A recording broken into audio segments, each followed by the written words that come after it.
everyone, it's John from What Up, and welcome back to another video. I have a very, very special guest with me today. His new book debuts today, November 8th, and we're going to talk about the Wheel of Time, how he came about to doing the project he did, and the new book that released today. So thank you so much, Michael, for joining us here. Why don't you tell the viewers just a little bit about yourself? It is my absolute pleasure to be here. Very excited. Obviously excited. The book is coming out, but excited to be on this channel because you do such amazing things. Thanks so much. I'm a professor at the Citadel, which is Robert Jordan's alma mater. So he graduated from here back in the day. He lived most of his life here in Charleston, where we are. I'm actually recording this at his writing desk, sitting in his chair, which is kind of fun. And it makes coming to work that much cooler. And I grew up loving the Wheel of Time, and now I find myself writing a book about the Wheel of Time. So it's been quite an interesting ride all along. I'm pretty excited to talk to you. I'm not going to lie. I was up late last night thinking of questions and things we could talk about. But before we get into talking about the Wheel of Time, we're going to talk about the books, we're going to talk about the show, we're going to talk about your new book, Michael.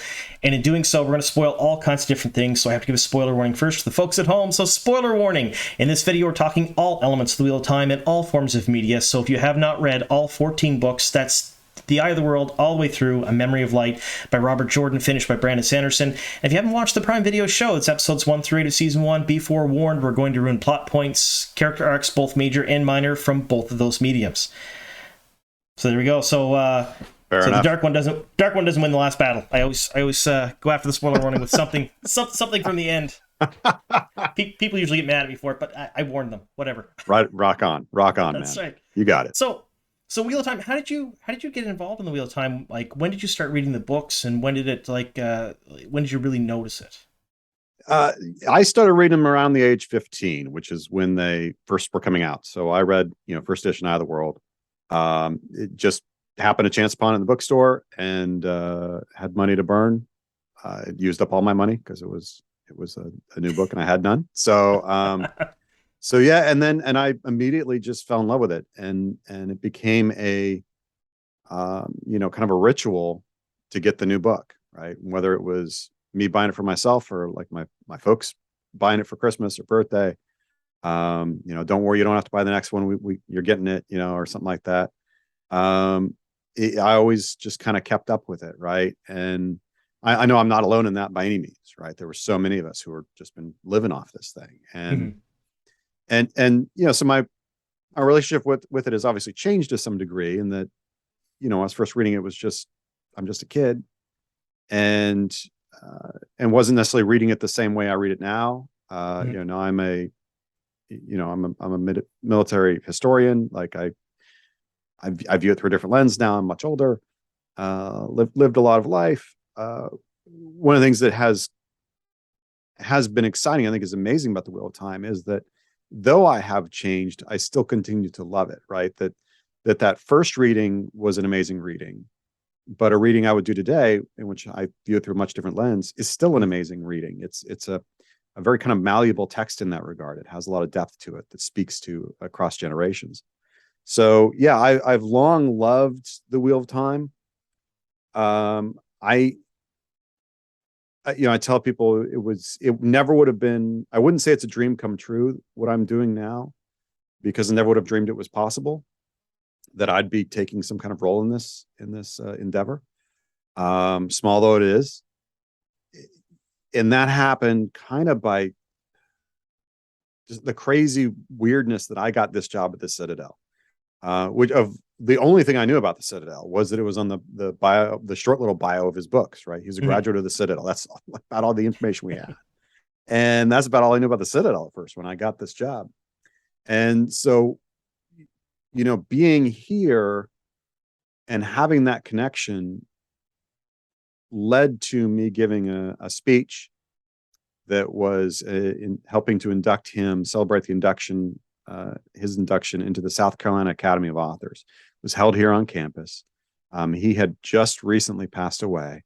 Before he died, I only had one chance to really meet him. We exchanged several emails, but only one chance to meet him. Awesome dude. truly awesome dude. But then, yeah, after his passing, I gave this speech. Harriet was there, the family was there, Team Jordan's all there. As I tell people, it's the hardest speech I've ever given. I give lots of talks in lots of arenas to lots of people, and it's never bothers me. That was tough because I was so afraid of crying. I couldn't look at her. Yeah, I that would you be know, and hard. I yeah, which I've had to apologize to her. It was just like I gave this speech, looking over her because she's 8 feet in front of me. I'm like I couldn't look at you. I would have lost it.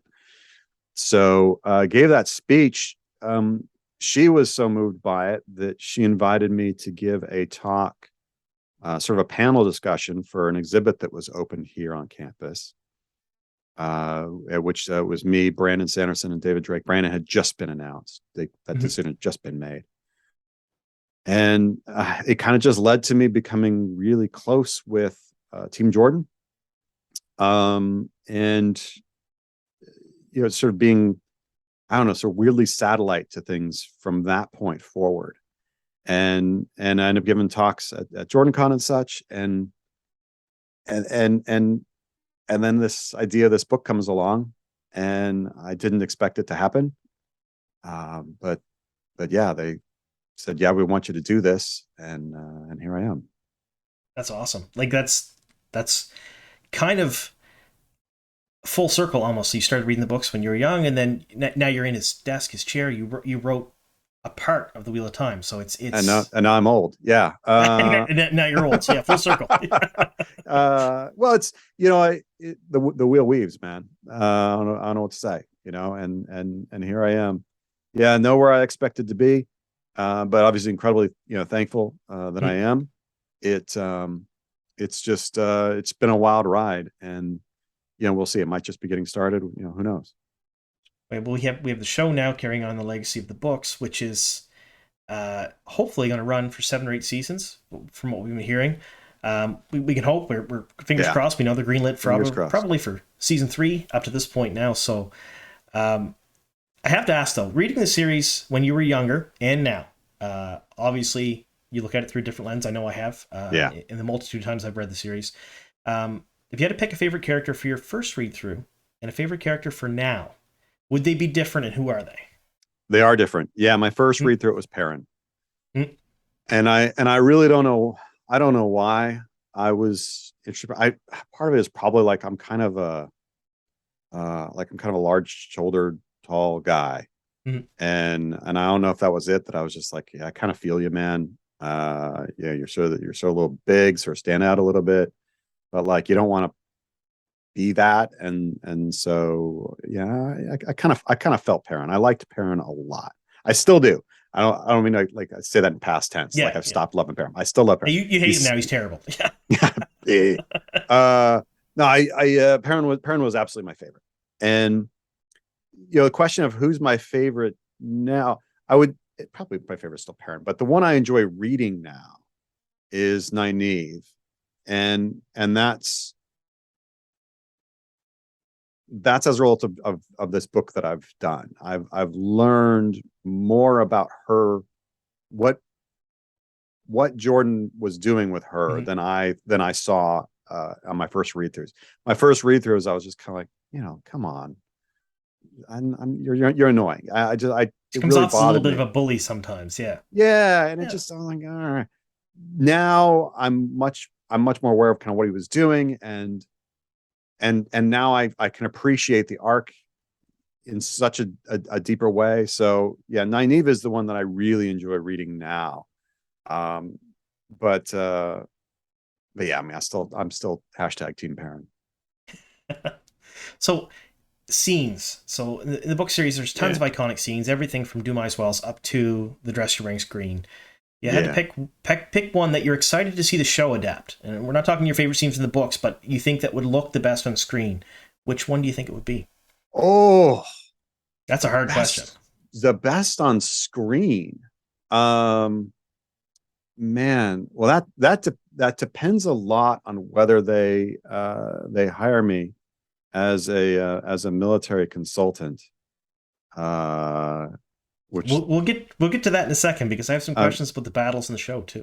Yeah. So, but assuming that doesn't happen, and nobody's talked to Mm. me, so I'm assuming it's not going to happen. I think the one that I'm most interested in seeing, uh, how they do it, I think is just going to be, it's cool on page, but I think on screen is going to be that much cooler. Is Moraine, going through the portal? Oh, when Uh, she grasps Lanfear and they kind of, yeah, yeah. that because that is, I mean, obviously, Dumais Wells it's amazing on the page. And you can absolutely see how it's going to be amazing on screen, assuming they do it right. But that scene, like on the page, I think it's going to play even better on the screen. Like I'm not saying it's bad on the page or whatever, Yeah. but that's sort of the shock of that, everything that's happening there with the fire and everything. Like, just so much is going on. It's so chaotic, and then boom. I think that's going to be amazing when they I get to think it. seeing Lanfear completely unhinged prior to on screen would Oh yeah, be, oh, this is going to be legit. So like, there's a bunch of things about that scene that I think are going to really transfer well, and are going to transfer in a way that heightens what's already pretty amazing. So that'd be the one I'd choose. it's pretty cool. So I gotta ask, I'm not sure if you're aware who my favorite character in the series is, but he's pretty reviled among the fandom. It's Gawain. Yeah, you're a Gowan fan. One I'm, of those. yeah, and I actually have a Gawain tattoo, believe it or not. One of those. I'm I one of see. those, yes. Mm-hmm. What do you think of him in the books? A lot of people give him a lot of shit the whole time, but I personally think he was one of the better written characters. Not that he was a fantastic stand-up guy, because he wasn't, but I think he was really well written. Yeah, Gowan's he's look, uh all of the Arthurian characters, he's one of the Arthurian characters, are fascinating. And they're fascinating, for what he's doing with that. And Gowan is definitely one of those. So yeah, I mean, I'm not going to be hashtag Team Gowan with you, but I'm not gonna judge. All right, I'm not gonna judge too harshly. Yeah, that's why do you like him? I like him because as a young man, I fully identified with how he was. Pure emotion, zero thought process, just. And as I got older, and in my current job, I get to teach and mentor a lot of young men. Mm, And it's like an army of Gowans. And yeah, it's like herding cats. Sometimes it's hard, but you have to move them in the right direction. And I don't know, I just identified with him. love it, Thankfully, not anymore. I've grown a bit, but maybe love if he it. had lived, he would have grown beyond his Well, you think he hot-headedness. would have, right? Yeah. I mean, this is kind of the trajectory of that sort of person, right? Is they either burned out on the early end, or yeah, gets beyond that and then kind of looks back. It's like, what was I, Why was I what was such I a doing? moron? Yeah. And it's like, well, you're about to do the same thing. Let me try and instruct you and show you the error of your ways. Yeah, but somebody like Gowan, there's utility to that, right? No, That 100%. that character, well, even that person in life. So, yeah, no, yeah, it's all right. You can like Gowan. Well, we'll all let it happen. We're not going to fight Yeah, you. yeah, yeah, there you go. So I gotta ask, what do you think of the show? I mean, the show premiered last November. Looks like we're getting season two probably sometime next year ish. There's been Yeah. no official reveal dates, but all the rumors are pointing to first or second quarter next year. Um, Sweeping changes from the books, but not really either. There's a lot of world building, a lot of things going on. What did you think of it? Like, what was your impression of it? So I have kind of two responses to this. One is that I'm so happy it exists. Mhm. So happy that it exists. So happy that it is bringing new people to this world, to this creation. I think that's fantastic, and I have zero problem with the idea of somebody, well, somebody's a book fan and somebody's a Mhm. TV fan or whatever. That's silliness to me. That's just You're a real time ridiculous. fan, regardless. You're a Wheel of Time fan. I don't. Do you listen on audiobooks? You listen on you read it. I don't care. Like, You read the you comic love the books, wheel. whatever. Yeah. Yeah, you love the Wheel of Time. That's all that matters. So any of that kind of stuff is nonsense to me. The adaptation moves that are being made, for the most part, I think are good. Hmm. I can understand. I can get my head around. There's a few that I'm like, man, I don't know what the hell you're thinking there, but for the most part, I'm like, probably if I was in that writer's room, yeah, I'm probably signing off on that too. That's a good move. The actors they've got are fantastic. Yep. Really, really good. which is fantastic. I will say in comparison to some other recent adaptations that have incredibly bad acting, and I can't Yeah. believe it. They look very pretty, but they're not much substance. I'll say Yeah, it. Lord of the Rings was a $2 story in a $10 package. That yeah. was I'm like, what are you people? I don't know. So, Rings of Power. So yeah, the acting is fantastic, really, really good. I'm very much pleased with that. The looks of it yeah. is great. I The other response I have is, my God, um, that's not how you fight a battle. I was going to Um, ask you. There's two particular spots in the entire first season where I was flabbergasted. And the first one was the battle you're talking about, and the last one was the scene with the Sean Shan where they tidal waved the shore. Neither one of them made much sense to me. But the and battle, like this should be the reason why they should hire someone like you. I think. you hear that, Amazon? Rafe, if you're Uh, listening, he needs a second job.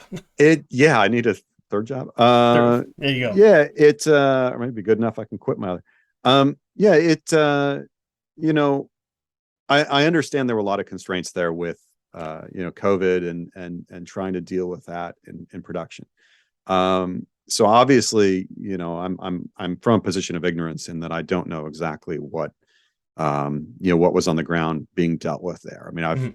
I've dealt a fair amount with Hollywood, and and I know full well, what it's like being a historical consultant, and it's like, well, which of these doors is the correct one for the castle? And well, the answer is none of them, right? None of those doors are bloody well correct. They're all 250 years out of date. Like, what are you even talking about? And they're like, yeah, well, we start shooting in 5 minutes. So Which one's close which, enough? yeah, which door? And you're like, that one.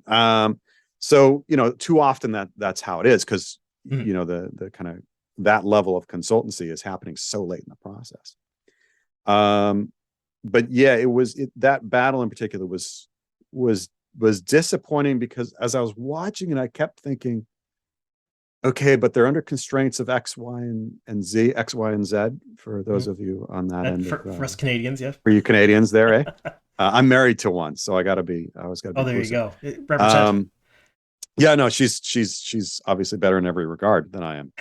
Um, and uh, yeah, so like, even understanding those constraints, or as much as I can of those constraints, I'm just watching it thinking, you could take the same pieces here, like, and you could make this kind of work. Mhm. And so that bothered me. And it's not like this is alone.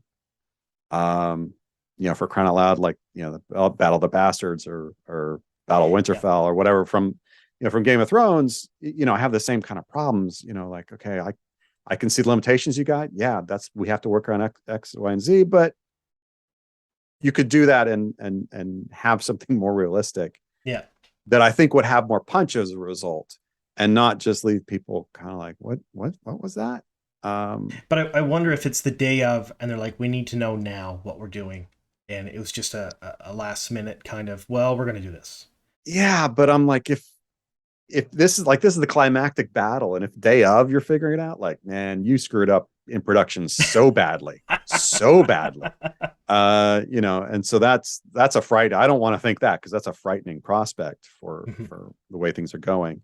I like to think it's just, they just they were just kind of we're behind the eight ball here, with COVID, and trying to grapple with what we have. And I mean, look, I'm well aware my way of viewing things is probably different from most people, right? I'm an expert in medieval military history. Like, there's not a lot of people that do that, right? So it's me being annoyed that you're not getting it kind of correct is also sort of silly, because, like, I'm in a sense the wrong person to judge, because I'm judging against my knowledge base, which maybe isn't quite fair. So yeah, that is the only thing that I felt like going out of this series. I was like, oh my God, like, come on, you guys, you could have had this. So that was a bummer, but man, everything else, I thought was amazing. You mentioned the Shan Chan thing. I didn't mind. I didn't mind. I thought it was so visually uh like it's hyperbole, Hmm.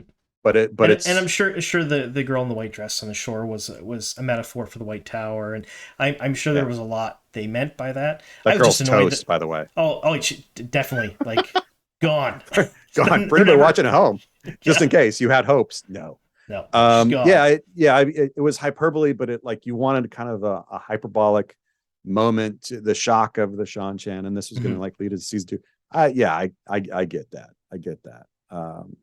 So yeah, that didn't bother me quite so much.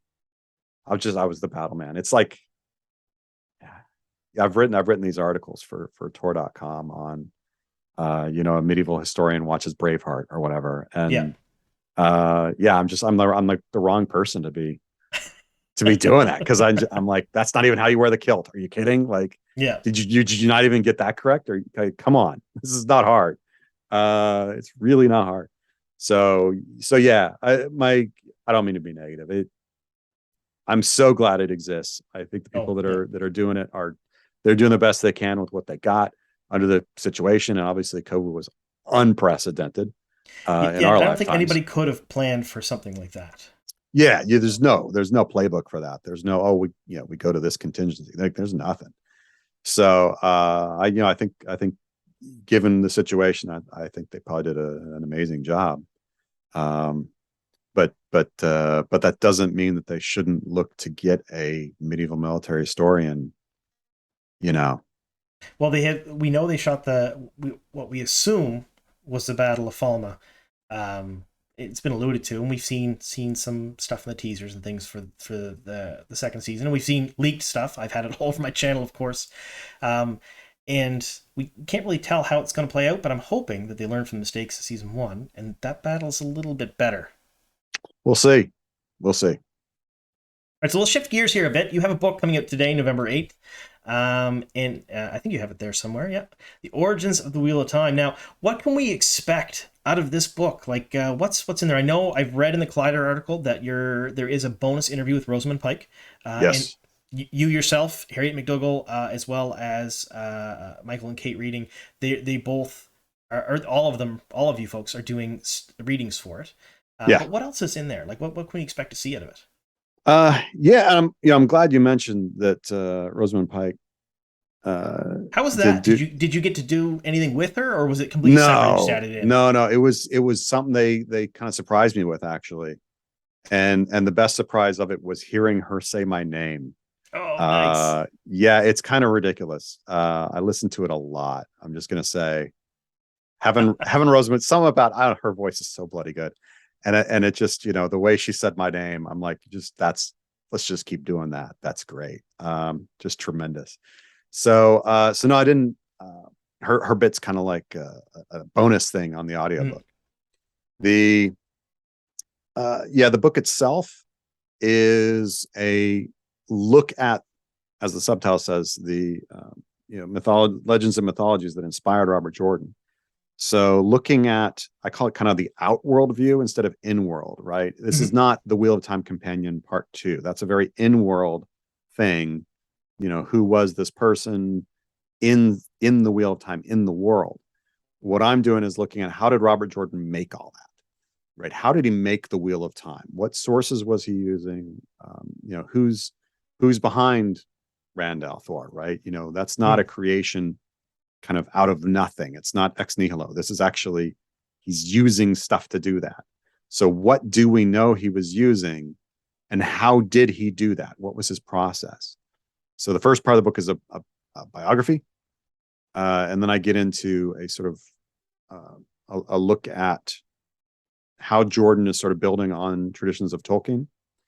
And then I move straight into process. And for that, I'm using a lot of note material, a lot of unpublished bits of drafts. And you had full Um, access to his notes during this as well, from what I right. hear. I had full access to everything. Most, but a huge tranche of papers is available at the College of Charleston here in town. the Rigney archive. And not everything is there, but a great deal is there. Like there's more papers there than are in more words there than are in the whole series. So it's a lot of material. And then there was some other material as well that I had access to. So I was able to take all of that and kind of try and tell the story and of the process, showing examples. And then there is a glossary, if you will, to this kind of second half of the book that's characters, events, objects, people, places, and what his source was for that, near as we can tell. And that's by no means inclusive of all the sources he used throughout the Wheel of Time. That would be an absolutely enormous book like that. That'd be a series in itself. Right. Like I couldn't do that. They're like, we want a book this size. Okay. So it's a great deal of information there. And I think things that are going to surprise people along the way. They're like, oh, that's why he did that. Oh, okay. That's where that name came from. Some of it's going to be stuff everybody, I shouldn't say everybody, but probably a lot of people know, right? If you've looked at Randall Thor and seen Thor, like that's not a shock. Right. Or Matt and Odin and with the one eye and I mean, some of it's kind of obvious, on the nose, I would say. Yeah, but other stuff's very much not. And I think that's fun. I think that's really fun to see, like where my favorite of them is Aludra, where her name comes from is I just thought it was magnificent. Like that was just too much fun. And so there's things that I learned very much in the process of doing this that I thought were incredible, and I'm hoping that fans will think likewise. So for everybody watching at home, there's a link down below in the description box for where you can order the book. Make sure you pick that book up. If you haven't had it already in a pre-order or whatnot, make sure you buy that book. It's got all kinds of cool stuff in it. And I have a few questions here from viewers. They were either put on one of my videos where I said I was going to be interviewing you, and we'll talk about this, or they're from Twitter. And I think you can answer some of them. We'll go through a few of them here. I can't obviously go through them all. But this first one is from Shaman Carmichael, and it's, did you ever find yourself geeking out over the source material when you should be working? Yeah. Oh my God. All the time. I can't tell you how many times I was sitting here, going through this work and like just amazed at, first of all, just what I'm doing, right? To be going through the papers and stuff and like, oh my God, I'm holding this object. Are you kidding me? But then to find this, find something he was working on and going down a rabbit hole where, look, in the book, I'm only going to be writing, 4 sentences or something on this, but I'm spending hours just because I was geeking out or what. I like I was just elsewhere, and I have to like, wait, like, stop it, like get back to work. I want to know more, but I got to go back to work. Yeah, I got a deadline. Like I got to hit this deadline. Like Tor's going to send somebody after me if I don't hit deadline. So they would. I don't think they would have done that, just for the record. But yeah, there were absolutely times I was just geeking out, and it was an absolutely necessary thing, but a very difficult thing to check my fandom at the door. And, I say it absolutely is necessary. I'm writing for fans, but I can't write as a fan. I need to be writing as an academic. And I mean, not that this is an academic speech or whatever. It's it's accessible to everybody, but it needs to be, I need to be in that mode and not in geeking out mode. And I knew that, and it was the very first thing I had to do every day was like, okay, these are Robert Jordan's notes, but they're not Robert Jordan. I had to kind of like, these are just take off your fan hat and go, okay, this is work now. Yeah. This is work, and this is what we're going to do. And there were very much days where I had to do that multiple times because I'd find myself getting the fan hat on and, and away we go. It's just hard not to do that. I mean, 100%. I know there's no way I could have done it at all. I'll get the notes and you wouldn't see me for 3 weeks. Yeah, it's like, I mean, because of course it is. And that's not, there's nothing blameworthy about that. So yeah, the answer is absolutely yes. Awesome. Yeah. So we have another question here from Faraday's grandma. Faraday's grandma? Yeah, grandma. Yeah, the grandma. All right. So was there anything in Robert Jordan's notes that absolutely flabbergasted you, not just surprised, but blew you away? Things that you weren't expecting? So kind of a nuanced answer. Yes. Not a piece of information that was unexpected necessarily, but the fact that we had certain things still. So there's a handwritten page, for instance, that is, I basically say this is the earliest thing that we can identify as being Wheel of Time. And it's a handwritten piece of paper. I mean, he's just starting to formulate any kind of idea. Actually, there's some color plates in Origins of the Wheel of Time, and I include a shot of this because I think it's just so amazing. And when I kind of pulled that out, and I'm like, oh my God, what am I holding? That was, I did not expect that. It was kind of like a smoking gun that you didn't expect to find. And so that was tremendously awesome. That happened a couple of times. That was the biggest one as far as just took my breath away. It happened to be on one of the first days. And it was, so it just stunned me, and then, made it that much more like made it real. Yeah. My God, look at this thing. And there were a couple of those that happened. There was another handwritten thing that was on the back of a page, and I was looking through, and at first I thought it was unrelated to Wheel of Time. It wasn't. The material in the archives isn't exactly kind of like organized in any. I mean, it's organized, but not. It hasn't been kind of granularly broken down.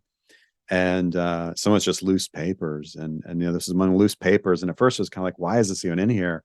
It just must have been in the stacks when they boxed them up. And much later, I was working on something and was like, oh my, I know exactly what the hell that piece was. Oh my gosh. And yeah, because somewhere else in another part of the archive was this other thing, and it suddenly everything clicked together. So that was pretty cool too. But it is, to go back to really the previous question, when you're holding handwritten pages by Robert Jordan that are talking about how he made this thing, I mean, it's amazing. It really is cool.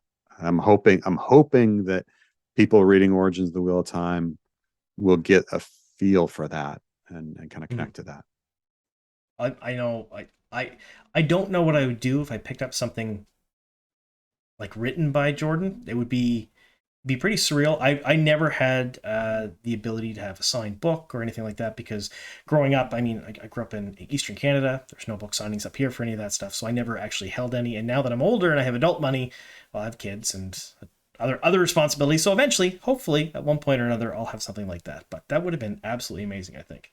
It is cool. I'm fortunate in that I was a little bit prepared for it. Some years ago, I was working in the Tolkien archive, which is at the Bodleian Library in Oxford, and you have to go through a lot of hoops to get into there and sign non-disclosures and all that kind of stuff. And at one point, I was going through these boxes of material, and I find a translation of Beowulf. And at that point, it wasn't really well known that he had done this. And there's a handwritten translation of Beowulf that Tolkien's done, and then there's somebody else has written on it, like suggestions. And I'm looking at this like who's this other hand? Like, this is Tolkien, and that's crazy enough that I'm holding Tolkien's translation, but who's this other hand who's giving him feedback on it? And then I like, oh, that's C.S. Lewis. Like, oh, I'm holding Tolkien's translation, and then he gave it to Lewis, and that's Lewis's comments. Oh my God. So I, kind of prepared me for that, that kind of out of body experience, as it were. but it still hit me. So yeah, it's tough. So I have a few more questions here. Hit me. I'm going to go through a couple of them. This one's from Andrew Berenson. Which real-life cultural influence that Robert Jordan documented in his notes to be a basis for a nation or culture was the most surprising for you? Which one was the most surprising to me?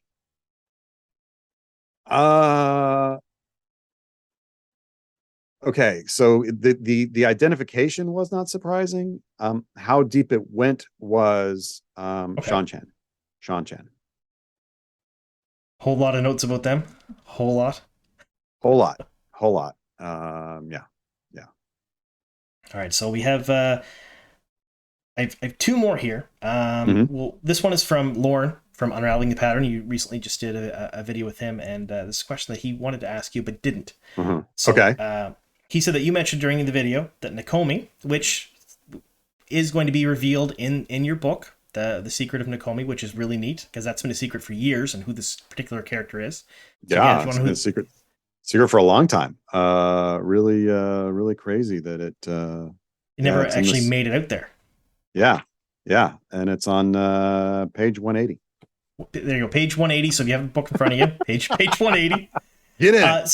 So you had said that Nakomi and a few other characters will have in-world reveals. Now you've already explained what in-world and out-world mean, but if you're comfortable, what are these few other characters that you're talking about? Read and find out. And I was looking for that one for one of these questions. Very good. Raffo. Nakomi's page 180, and then you're going to find the rest of them in and amongst, I would assume, around the same spot. Raffo. There we go.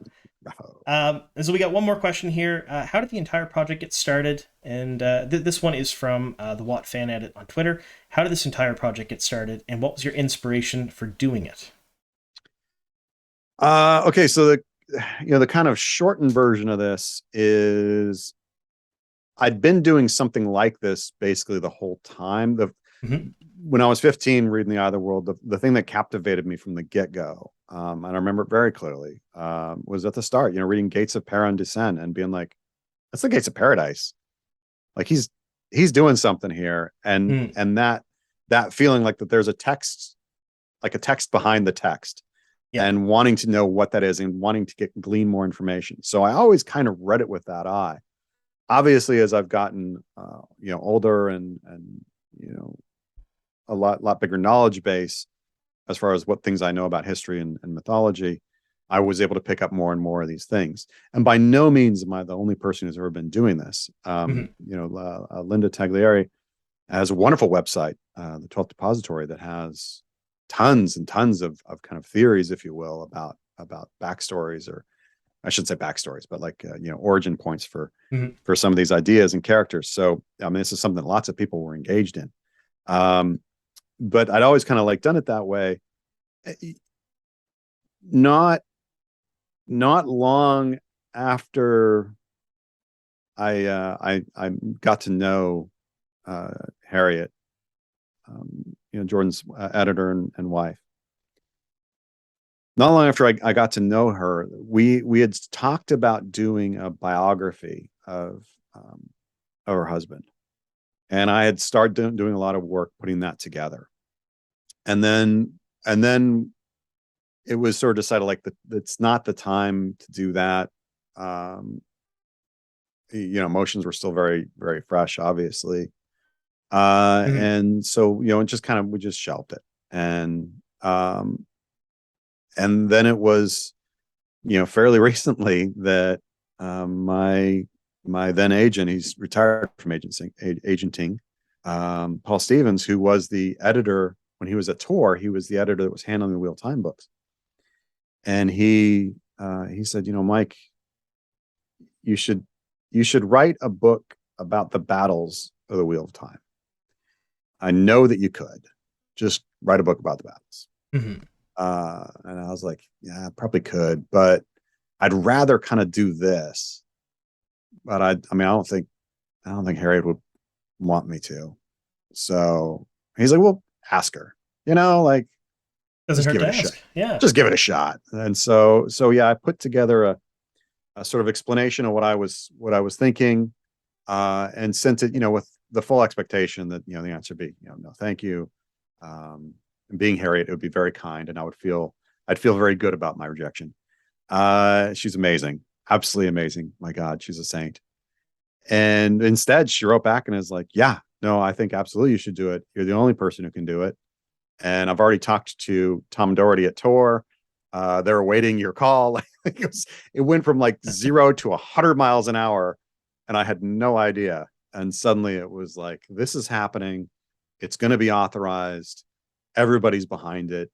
Here's the phone number of everybody involved in the Wheel of Time. Anybody you want to talk to, they're at your disposal. It was the amount of access I had stunned me, just stunned me, that I could email or call Brandon, Tom Doherty at Tor, Harriet, Maria, anybody, and they were there for me and enabled me, obviously, plus the access to the notes and everything in the middle of a pandemic, no less, enabled me to put this together, and then to have those same people going over it, right? Harriet went through it all, Maria went through it all, Alan went through it all. These are all the Team Jordan people. At Tor, we got the same copy editor that did the copy edits for Wheel of Time, and that's my current editor at Tor, Robert Davis. He did that. I had no idea he was doing. He was like, as soon as this project was like happening, he reserved her like months and months ahead. Like he had thought, I hadn't of course thought anything like that. He'd reserved that. Like, no, we are like, that's who's going to handle it. That's the person who handled all the Wheel of Time. And it was just like that all the way through. And then to have these weird, additions that were unplanned, like, the new map of Randland, that's not something that was intended. That was, it just kind of snowballed into that later on. Yeah. I mean, I find in the notes where he says this map is wrong and it should be this. And we had kicked around the idea of doing a new map just to make it kind of like fancier, nicer map of Randland. And so we'd already kind of kicked that around. And then I found that and I was like, well, what do we do here? Like, I need to mention this in the book. Like, 100%. That he said the map's wrong. So like, are we going to leave? What are we going to do with the map? And man, Harriet immediately said, no, we change it. Like, it's going to be the way his note said that should change this way. That's what it's going to be. Well, by God, that's what we're doing. So, it was just like this every day, a new kind of amazing thing. And mostly me trying very hard not to think about like the stress of it, if you will. Like, it was, because anytime I did, and still when I think about it, it freaks me out. Your hands get a little sweaty. Me out. Yeah, like there was a point there with the map, and I was like, well, we're redoing the map. What else should we kind of change or whatever? And or should we change anything else? Like, what do we do with X, Y, and Z? And yeah, at one point they were just like, well, whatever Mike thinks is best is going to be best. Mike knows best on this. And like, I'm not ready for what? You're not the expert in joy.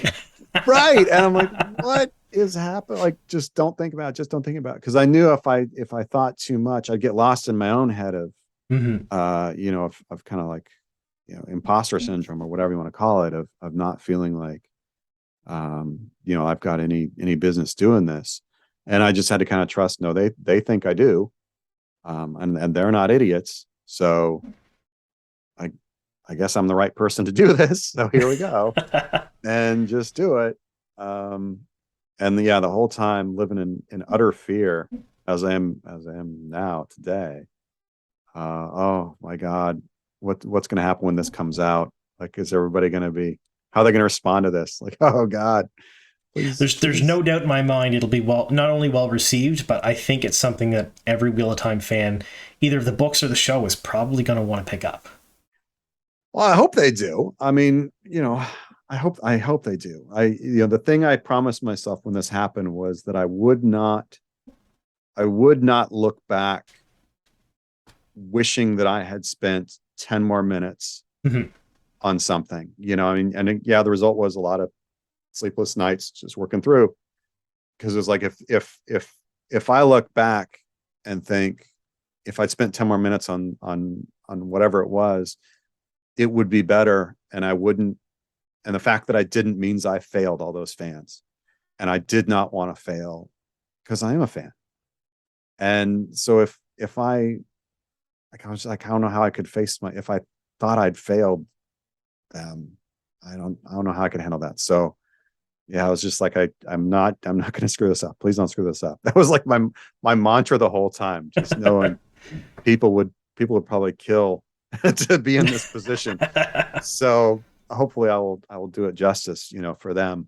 Mhm. And again, and basically in the sense of, for myself, because knowing, I would want a book like this. So hopefully they will too. Well, one thing I found since I've been part of the Wheel of Time fandom is that, by and large, most, we can't say all because not all people are great, but most of the Wheel of Time fandom are absolutely amazing people.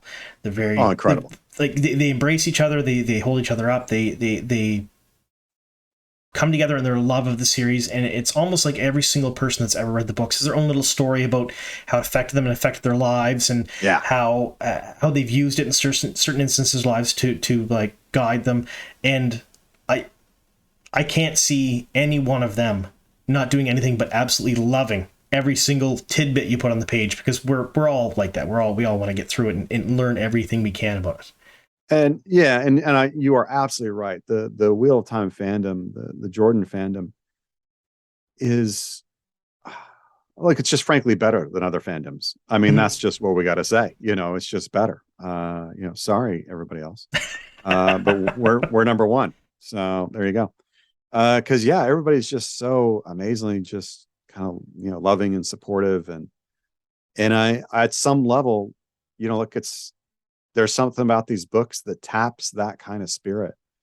Mm-hmm. And so it's as much as I've thought about this at times, as much as I kind of want to like say we should all like tap ourselves on the back for being amazing, such welcoming fans, it's really just like, it's just one more reason to think the world of Robert Jordan, No, because 100%. he's the one that did that, and other fandoms don't have that, and I think it's because of that spell he's woven. It's really amazing.